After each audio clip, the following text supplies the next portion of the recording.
Alright, everybody, welcome back to another This Week at Bungie. It is the second one of the new year, 2022, and this is January 20th, and a spicy one, where we're going to dive into the raid date for the Witch Queen. Alongside me, I have G3 Tyrant, and for the first time, Pistachio. Yes, you guys have seen him in the videos. You've heard his voice before yelling at me and at the people in Back 4 Blood. I was about to say Back 4 Blood 3, but it actually is Back 4 Blood. Back 4 Blood 3. But he plays a lot of Destiny with us, so we thought, let's bring him in here and get his thoughts. But we don't have too big of a one. Well, it's pretty big in terms of the content in it, but it's not a very long Twab, so we'll just dive right in. And it says, they're sweeping up some blues this week at Bungie. Time's flying by, hasn't it? Including the article you're reading today, just 5 Twabs stand between us and the Witch Queen. Dun dun dun. They don't have the technology yet to enter a hypersleep that can bridge these gaps, but they do have the power to set some expectations on the topics that we'll be covering between now and then. This week, they'll be talking about power, blue drops, gunsmith reputation, some shifts in exotic sources, and more. And over the next few Twabs, they'll be talking Vanguard rep, Gambit reworks, weapon crafting, Void 3.0, and not necessarily in that order. I'm actually quite happy about what I just read, knowing more about the Void 3.0, the weapon crafting, and Gambit getting reworked again. I'm all for it. Yo, I could just use some new maps on Gambit. I don't really need it to be reworked, but alright. Yes, more map rotation would be. I don't care what they do to Gambit. I'm not touching it. Yeah, I enjoy it, but I agree with Sasha. It needs some more map rotation. It's just it feels like we're playing on the map all the time with the beat. That or the Titan one where there's no Titan. So that don't make a lick of sense. Yeah, we are in a pocket space, I guess. I don't know. The Drifter's own little thing. I'm not sure what it is exactly. But they say here, don't forget the patch note previews and additional weapon tuning details. It'll be a fun time and hopefully give us some new things to chew on over the next week. They might even have a new trailer or two to share with us before launch. And if you haven't been on social media in the last week, you might have missed some last bitty snippets of story, and they have a link to that in the description here, which I'll have a link to the Twab in the description for you guys to check out. Anyway, that is very loud. What was that? Sorry, that was my phone. It was going off. I don't know why. Okay. Oh, weird. I apologize. They said, let's kick things off with power and where your guardian will stand when it's time to embark on the Witch Queen's campaign. The power is yours. In the realm of Destiny, power is not only a measurement of your guardian's general abilities, but a consistent gauge for players on whether or not they'll be able to tackle a given challenge. While the Witch Queen won't be feature a big overhaul to the ways in which you gain power, they do have some general updates coming on launch day to get returning and new players ready for a fresh campaign. They want to talk about some definitions here first. Some of the people may know these by heart, but they're always excited to introduce these to new lights and returning players. So the floor, which is the lowest possible power for a piece of gear and is the starting point for a new character. Then there's the soft cap, which is the point at which general drops stop being automatic upgrades. Powerful gear are now the best way to gain power. Then you have the power cap. This is the point at which powerful drops stop being upgrades, and pinnacle gears are now the only way to gain power. And the hard cap is the max possible power from pinnacle drops, ignoring the artifact's power. So we all knew that coming in. That's just for some new lights and return players that may not have known that, but we all knew that. Starting on February 22nd, the power floor will be updated to 1350. Any player who signs in will be at the appropriate power levels to start the Witch Queen campaign, even if they've taken a recent break from the game. So, same thing, like what they did with Beyond Light. Anybody that wasn't 1100, they just bumped them up to 1100 when it started. So, it's as far as I know, it's the same kind of general idea, right? That didn't work for some of our clanmates, though. That's true. Some of them, they had like buy the upgrade, right, or just grind it. Yeah. It was that because Well, and it was free on Game Pass too. So Immortal grinded it, and so did New Champ. He had to yeah, grind it as well. yeah, that's kind of weird. Um, through general gameplay, players can reach the soft cap of 1500 by earning general gear through activity completions, chests, and more, including rare and legendary drops. Once they reach the soft cap, players will need to earn powerful drops from vendors and other objectives in the game. Once reaching the power cap 1550, the only upgrades players will find from there are the end game activities that offer pinnacle rewards. Your final stretch to the hard cap of 1560 will be through raids, Trials of Osiris, Iron Banner, and other end game PvE sources. This is all just a refresher. There are some adjustments to Pinnacle and Powerful sources. All these shift yearly to focus on newer seasonal content and fresh Destiny 2 expansion content offered within the Witch Queen. Keep an eye out on tooltips as you start completing activities. They'll specifically note the different types of rewards that they offer, and they have no doubt that our more eager players will create guides within a week of launch, and that they hope that the power climb is fairly easy to understand once you get your boots on the ground, February 22nd. I mean, the power climb sounds exactly the same as what it's kind of been. You get all your blues, get yourself up to the 1500 from 1350 right now, and then you start getting your, you put your gear back on, get your powerfuls, infuse your powerfuls in, and then you get your pinnacle, and bada boom, bada bing, your 1560. It's going to take a while, but it's like I feel like I'm missing. I don't know if I'm missing something, but this feels like the same grind that I'm used to every year. Like I don't feel like this is any different.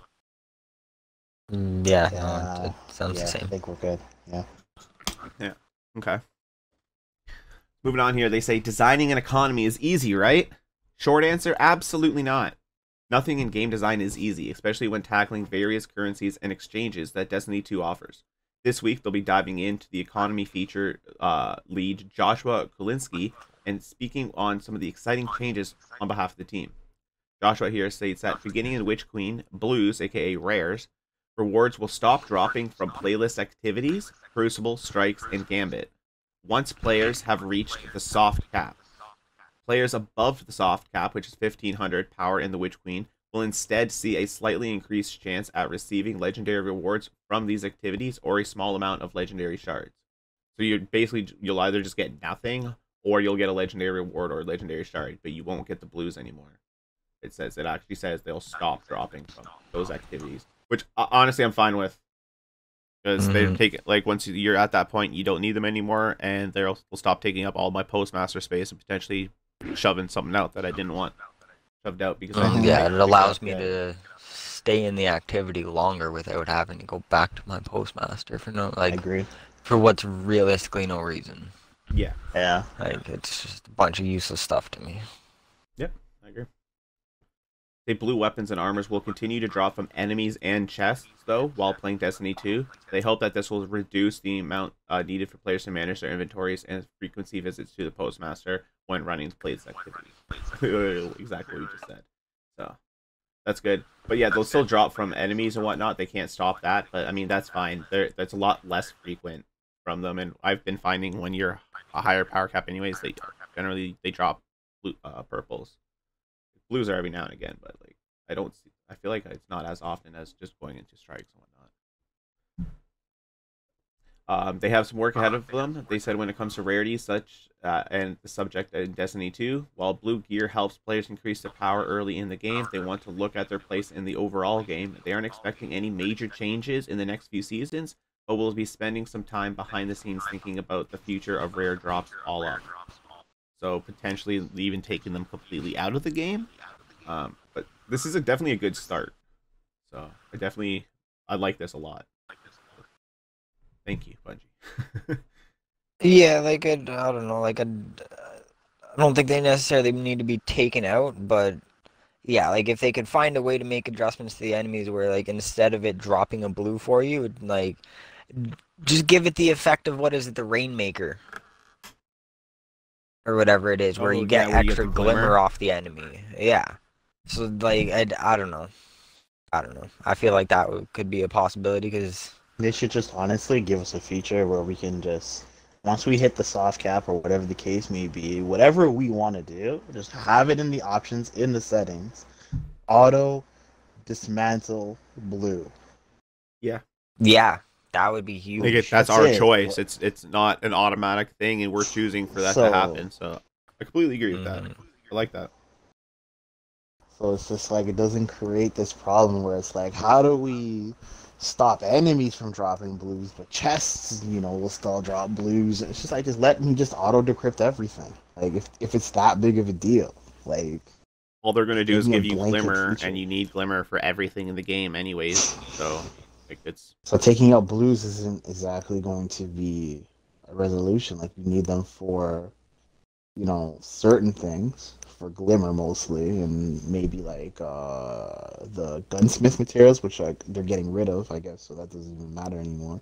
yeah. But They I help mean, that again, once they're a the year main during source this of power glimmer. grind. So yeah, and it's just like the other thing too is like with the blues is like they don't even give you enough like stats or whatever the case may be to even make them worthwhile anyways. So it's like if you want to like buff blues in general to make them worth picking up, which I'll never see happen, but I don't know.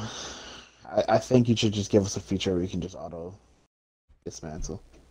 Yeah. That'll just fix the problem in general. I feel like it would fix the problem. Because it's not like they're forcing us to do it, and it's a choice. So if for whatever reason players still want them, they're there. Yeah. Sounds fair. What you mentioned on here, they do say here the gunsmith reputation is getting changed. They're implementing the same system that Zavala and Shax have, so they're going to be removing the items that were previously associated with the gunsmith reputation, namely the gunsmith materials and weapon telemetries. The players will now earn reputation rank progress with Banshee 44 when dismantling legendary and exotic weapons and armor, or by completing the daily gunsmith bounties. Players will want to spend their gunsmith materials and weapon telemetries at Banshee before February 22nd of 2022. Enemy materials that are not spent will be removed from the inventory automatically. So you're And saying mods components. I have a lot of time. Yes. Alright. It's time. Get in there. I'm very Yeah, lazy about let me doing that, go I'm not through the gonna lie. 30,000 of them that I have, not to mention the other like like, 100 some odd things that I have sitting at shacks already. Yeah. I put in 20,000 last night. They're like a show long to do it between going there and going back to the postmaster and deleting all that fun stuff. Yeah. They say here for mod components, they will be removing mod components from the game, starting in the Witch Queen weapon and armor mods sold by Banshee 44 and 801 will respectively no longer require mod components to purchase and will instead cost 10,000 glimmer each. Furthermore, as part of the makes a lot of update, sense. yeah, it does. It just there's less slots in the inventory, right? Like it's especially for like the events when you have just like the Donnie event that just came out, you kept getting slots taken up in your inventory, and like from the cookies and everything, I had to consistently go back and delete stuff because I have like 47, 46 of my inventory slots taken up just from all the mats that are in the game from the different stuff. Like, I mean, at least I don't do the cookie thing and whatever, so like I was always good in that regard. yeah. But I can see why it would be annoying. I bake like 2 cookies, and then the rest of them all go to the postmaster, potentially gone, right? It's just like, well, that's it. Nah, I feel you. Furthermore, they say as part of the update, they're increasing the number of mods available at each vendor at a single time from 2 to 4. So if anybody's been missing any mods and whatnot, then they're looking forward to getting some past seasons that will be more available at one time for you. Hopefully get more chances at it. They should say before moving on, it should be noted that all Ghost mods that generated weapon telemetry will be removed as they no longer serve a purpose. These are the Arc Analyzer, Solar Analyzer, Void Analyzer, Omni Telemetry, and Banshee Special. It's the Raoul's Takeover. As we had mentioned in the past, Master Raoul will be inheriting Spider's material exchange duties in the Witch Queen. This is because, for those who didn't know, Spider and the Tangle Shore are leaving with the Witch Queen as the Forsaken is getting put into the content vault. So, should have already known that, but if you didn't, surprise. Yeah, if you want details on that, go back to one of the previous Twabs. We did go over that in quite a length of detail and talking about it. But they say the exchange rate should match from what you know from Spider right now, and the services will be shifted to the tower as the Tango Store, again, yeah, will be off limits to Guardians. In addition, Raul will also be picking up some of the wares that Banshee 44 and 801 once offered, specifically the sale of enhancement prisms and ascendant shards. As noted above, this makes space for more mods to be available for purchase during a given week. Raul will offer these materials at the same time, at the same price as Banshee 44 and 801 once sold them at. And as a final note, before they move on to some exotic news, Master Raul will also be able to decrypt Engrams, so players do not have to hop between the helm and the tower to decrypt all of the Engrams in their inventory. Focusing for individual seasonal and armor weapons, it will live in these seasonal vendors in the helm moving forward. So if you still want to focus on a specific weapon and from a given season, you will still need to go to the helm, which is great. There were so many times we'd be like, oh, I finished doing my prime and I just got to go do the Umbral Engram. You got to flip back over. So not gonna lie, yeah, like it's started huge just when you're not dismantling actually Umbra looking for Engrams. something. Like I would have the Umbra Engram, and I'm like, I just dismantle it. I'm not going to the helm. see, like, and that's just. Well, yeah, you I get know it. what? Like I can get behind that because like, in all honesty, nothing really good's coming out of the helm.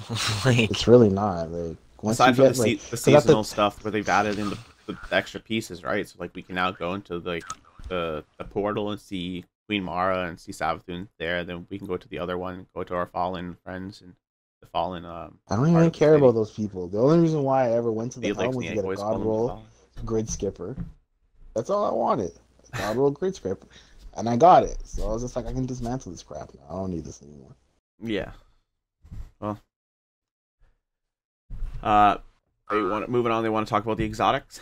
We got the Hawkmoon and the Dead Man's Tail as of February 22nd. Buff the Dune Marchers. No, leave the Dune Marchers alone. Nerf the Dune Marchers. Get them out of here. Alright, now that's just me. Chain walls. Just No, leave me no, alone. no. Dead bodies chaining. No. Yeah, as of February 22nd, 2022, the Harbinger and the Presage mission will no longer be accessible.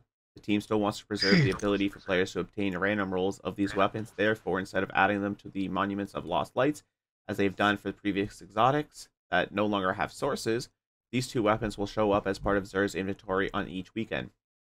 Every week, Xur will offer a unique roll for both Hawkmoon and Dead Man's Tail, and will be purchasable to all players who own a Beyond Light for the following materials: 1 Ascendant Shard, 1 Exotic Cipher, 125,000 Glimmer, and 200 Legendary Shards.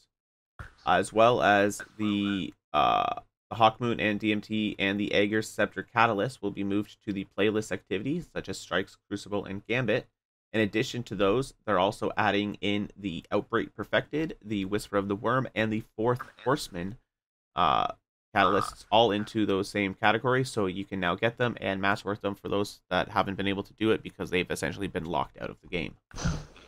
I think this is a good trade-off because like you're losing the ability to go grind it and everything, and you can just buy it, although it is a pretty penny to buy that each week. And but again, you don't have to buy it if it's not the role you want. You could just keep waiting till you get the role you want. But at that time, you could be waiting week after week after week to just not keep getting the role that you specifically want instead of being able to just grind it. So it's aren't they exotics? Yeah. So don't they come with a preset thing? No, these Only the Hawkmoon and the Dead Man's Tail has random rolls. Yeah. You can Everything get random else is Weird. preset. Yeah, different barrels, different grips on them. They're like the first exotics to be able to have randoms. Which, in all honesty, I've never been a major fan of, to be honest with you. Like, Yeah, I find that a little backwards. yeah, like just give me its best form possible. Yeah, I agree. It's an Like- exotic, and you shouldn't and the farming again was fun for it, but like now people have to wait again, like I just said, like week after week after week to get like the god roll version of it or whatever for whatever they're doing, whether it be PvE or PvP. So, like I know in the Dead I Man's quit Tale, like Crucible. I like subsistence on it for PvE, so I can just keep refilling and keep shooting, but not necessarily for PvP. I might want something else, like quick draw or snapshot or whatever it has. Yeah, Like, again, I'm I not don't know. Like, I feel exactly. like the exotics are strong enough that like you shouldn't have to worry about what somebody has rolled on it. agree? Yeah, because again, the exotic is supposed to be like either the bridge, the gap that like maybe you don't have the god roll of certain rifles, scout rifles or hand cannons. Then like okay, well here's the exotic version of the god roll you might need until you get the purple one. Here's the exotic, or the exotic is just better in general. Like it shouldn't be lagging behind any of the legendary. So I don't know. Yeah, I agree. I agree. I think exotic should stay static rolled. Um, Yeah, it was just new to me because I missed that season and Indeed. couldn't get it unless I bought everything. So yeah. Here, I'm good. here we'll do it a la carte, so you don't have FOMO. Oh wait, they can't buy it a la carte if they've missed the season. You have to buy the whole deluxe package. Ah, didn't think that one. Like, that doesn't make sense to me. It literally wanted to get rid of FOMO, but then you can't go back and buy that season. It just doesn't make sense to Just gave you more FOMO. me. Yeah, it's they literally doing the exact opposite. Like, I don't get it. But we're gonna move on. Yeah, here. like it's supposing that somebody still has enough time to complete all of the seasons. Like, nah. Yeah, it's like Yeah, you have to play the season. It's not, oh, you can come back if you miss that season. When if you don't really care for what's happening that season, and then you come back the next season, it's like, oh, what if your friend tells you, but there's a couple cool exotics and whatnot that you can get, and there's other things like, oh, I didn't know about that, and I want to go get that now. Tough. Like, I've been blaming Bungie for all my life's issues since Halo 3, so I'm sure they're used to me complaining about them by now. let's move on here though. We got the save the raid date. Witch Queen has a new raid. Surprising? Not really. They have a bit of time before the world's first race begins, but they wanted to get a rally flag planted in the sand, and when we should be expecting to take on the challenge. It will be March 5th, 2022 at 10 a.m. Pacific Standard Time. That is 1 hour after reset, and that's 2 weeks after launch. You got 2 weeks. Well, basically the first week, and then you get one reset, and then that week, and then an hour after that second reset, the raid's on. So you really can't hope for that second reset to get your pinnacles in, unless you're like ready within that last hour between the raid and the reset. You need to get those last few pinnacles and bang them out. I'm sure a bunch of the teams will. But yeah, that's also a decent amount of time. That's quite a bit of time. So it's going to be interesting for us considering, like, I just want to go on record and say that Hydration here has convinced almost half the clan to fucking come back somehow. And I'm sorry for cussing, but, like, it was a remarkable thing that he's pulled off here. Thank you. I have a deck stacked against me. And, like, it's just interesting how we're going to handle the raid going forward since, like, majority of the raids we've learned to do with just the 5 members of the crew. So, I really hope we get 6, but I'm sure we'll get a 6th, but we've managed to do it 5, right? So like I'm not too worried.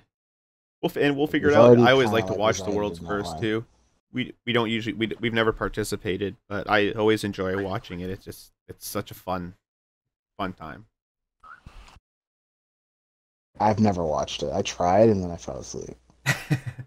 You'd just be seeing the same teams do stuff for hours on end sometimes, being the head against the wall, but yeah. At the same time, it's just like you want to experience the raid for the first time too, but yeah, so I don't want no spoilers. I do set that aside because I like to watch the raid, the world's first. It's just like I still get to see it. Like I'm not necessarily experiencing it like live, but like or like for myself, but I will still obviously when I do it with the group. So again, if we have enough people by the time the raid is out, I'll probably end up setting up the raid for probably my birthday, March 11th. Or probably do it March 10th between me and my brother's birthday, and we just celebrate it doing the raid. The worst way to celebrate a birthday. Hey man, doing a raid with the squad on the birthday sounds pretty sweet. So we'll see what happens. They'll have some additional details on the contest mode, the Bungie rewards, and other need-to-know information closer to the date. Until then, get the time off requests if you're in school. We do not advise faking sick notes from doctors or lying to your parents to stay home. Go to class, do your homework, ace those tests, be a good student. Cheers to that, Nah, Bungie. I would. Cheers to that. I appreciate the sentiment, but I don't Yo. Conquer Hold the up. raid boss. Sign up That is for the SAT next week. whatever online schooling and boom, done. You got both of them. You're at home playing and you're doing it. I mean, my son's out here grinding Forza cars and he's going to school at the same time, so Yeah. it's very possible. Moving on though from the raid, they said they've deployed the next hotfix. It's hotfix 3.4.0.3, and they had a few issues such as the ornament not being able to be seen on the Witchender bow, and it now can be seen, and or couldn't be equipped. Sorry, ornaments can now be equipped on the Witchender exotic bow. In the Grasp of Avarice dungeon, players will no longer be trapped outside the encounter if they are dead outside the crystal tunnel when the encounter begins. In the Grasp of Avarice dungeon, the damage phase with the ogre will now consistently start after depositing enough cursed engrams. Was it not in? I guess was inconsistent with the amount of engrams that you had to pop in before. I did feel like sometimes I'd have to go like to the extra door, and other times I didn't, and I'd be grabbing the same amount every time. So did kind of feel like something was weird there. And they have reverted the colorblind settings that made hot in the last hotfix, and we'll be looking into making more updates to colorblind settings in the future, because I guess there were some problems with the colorblind settings in the last hotfix, so they have reverted it. Oh, there's a full list of known issues in the help forum, and they know that when first spawning into an area or activity, hand cannons sometimes don't have ammo. That's freaking hilarious, especially if you spawn a primary that has infinite ammo. So that's. And the Dares of Eternity games streak now gives a maximum of 125 points per completion. Moving on from there, we just have the movies of the week, which are always absolutely fantastic. Definitely recommend checking them out. We have the artists of the week, with some absolute sweet art as always. I always can't stress enough how amazing the artists are in the Destiny community. They just create some of the funniest things and some of the coolest things I've ever seen. And before we leave off, they said over the weekend, a few Guardians out there were scraping our articles together to figure out whether or not Iron Banner bounties will be removed at the end of the season. It was discovered that we had a slight error published to the website, and they want to make a quick moment to explain on what's being removed. The Iron Banner bounties will not be removed at the end of the season. Bounties acquired and completed at any point during this season will be retained after the Witch Queen releases. Note: bounties retained from the Season of the Lost will be capped at 1350 and not give players any bonus power next season upon redemption. An additional note, these bounties will be removed at the end of Season 16, as Saladin will be taking his turn in their rollout of vendor reworks. You hear that? Saladin's finally getting the rework as well. Excellent. It only took forever. Right? It's one at a time. And they say, final note, their final Iron Banner of the season will be during the final week of the Season of the Lost. Seasonal bounties relating to the Season of the Hunt, Season of the Chosen, Season of the Splicer, and Season of the Lost will be removed at the end of the season. Bounties from the Tangled Shore destination will be removed at the end of the season. Some daily bounties from general activities or destinations may be removed depending on objective or reward balancing on a per bounty basis. Example, a handful of Drifter and Gunsmith bounties are being looked at alongside some vendor work. Did we just confirm the Drifter's getting a pass? Well, that shouldn't be a surprise. They are tinkering with Gambit in Season 16. More on that in a future Twab. So, of course, like, if they're tinkering with Gambit, I would imagine the Drifter's going to be getting something happen to him, right? What they could do with Gambit is get rid of it. Stop it. That's a good idea. Stop it.